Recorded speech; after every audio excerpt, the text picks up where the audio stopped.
नमस्कार दोस्तों, इस वीडियो में हम जानेंगे इंडियन कॉन्स्टिट्यूशन के डीपीएसपी के बारे में।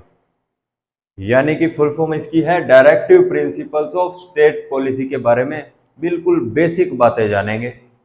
इसको हिंदी में बोलते हैं राज्य के नीति निर्देशक सिद्धांत।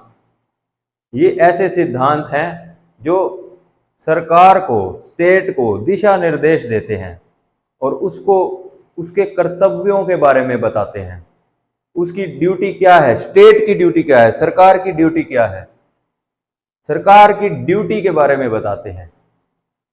इनको हमने अपने इंडियन कॉन्स्टिट्यूशन के पार्ट 4 में इंक्लूड किया हुआ है अंडर आर्टिकल्स 36 टू 51।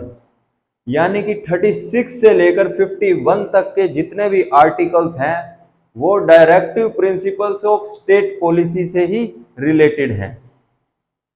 कॉन्स्टिट्यूशन में ये बात लिखी है कि it shall be the duty of the state to apply these principles while making laws.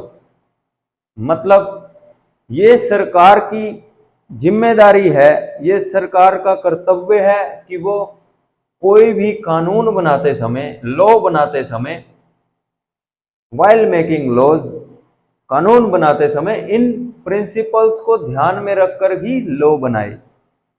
ये सरकार की जिम्मेवारी बनती है कि वो कानून बनाते समय इन नीति निर्देशक सिद्धांतों को ध्यान में रखकर ही कानून बनाए। क्यों? ताकि समाज की भलाई हो सके। एम क्या है इसका? Welfare of the society, establish welfare state, fraternity, justice, equality. तो ये जो डीपीएसपी है ये नॉन जस्टिशिएबल है। यानी कि ये सरकार की ड्यूटी है, ड्यूटी के बारे में बताते हैं, लेकिन ये कंपल्सरी नहीं है, ये सरकार को बाध्य नहीं करते, ये मैंडेटरी नहीं है सरकार के लिए। सरकार अगर चाहे तो इन नीति निर्देशक सिद्धांतों को ध्यान में रखकर कानून बना भी सकती है और नहीं भी बना सकती।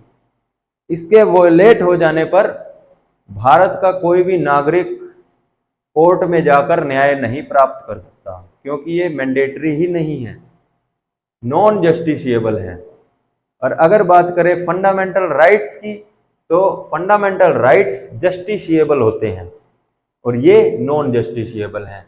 यानी कि फंडामेंटल राइट्स के वोलेट होने पर, हनन होने पर भारत का कोई भी नागरिक डायरेक्ट सुप्रीम कोर्ट में जा करके अपने लिए न्याय मांग सकता है और न्याय को प्राप्त कर सकता है। लेकिन डीपीएसपी के मामले में न्याय प्राप्त नहीं कर सकता, क्योंकि ये नॉन जस्टिशिएबल है। और अगर सरकार डीपीएसपी से को देखकर कानून नहीं बनाती तो कोई भी कोर्ट भी not legally enforceable by courts for their violation, इसके वोलेट हो जाने पर किसी कोर्ट के द्वारा इन्हें लागू नहीं करवाया जा सकता। कोई भी कोर्ट इसको लागू नहीं कर सकती, सरकार ही लागू करेगी लॉ बनाकर। डीपीएसपी को हमने आयरिश कॉन्स्टिट्यूशन से बोरो किया था।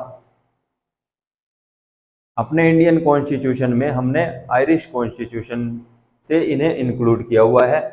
भले ही ये नॉन जस्टिशिएबल हैं and not legally enforceable by courts हैं, लेकिन फिर भी ये कहीं ना कहीं हेल्प करते हैं कोर्ट्स को, help the courts in determining the constitutional validity of law. किसी भी कानून की संवैधानिक मान्यता को निर्धारित करने से पहले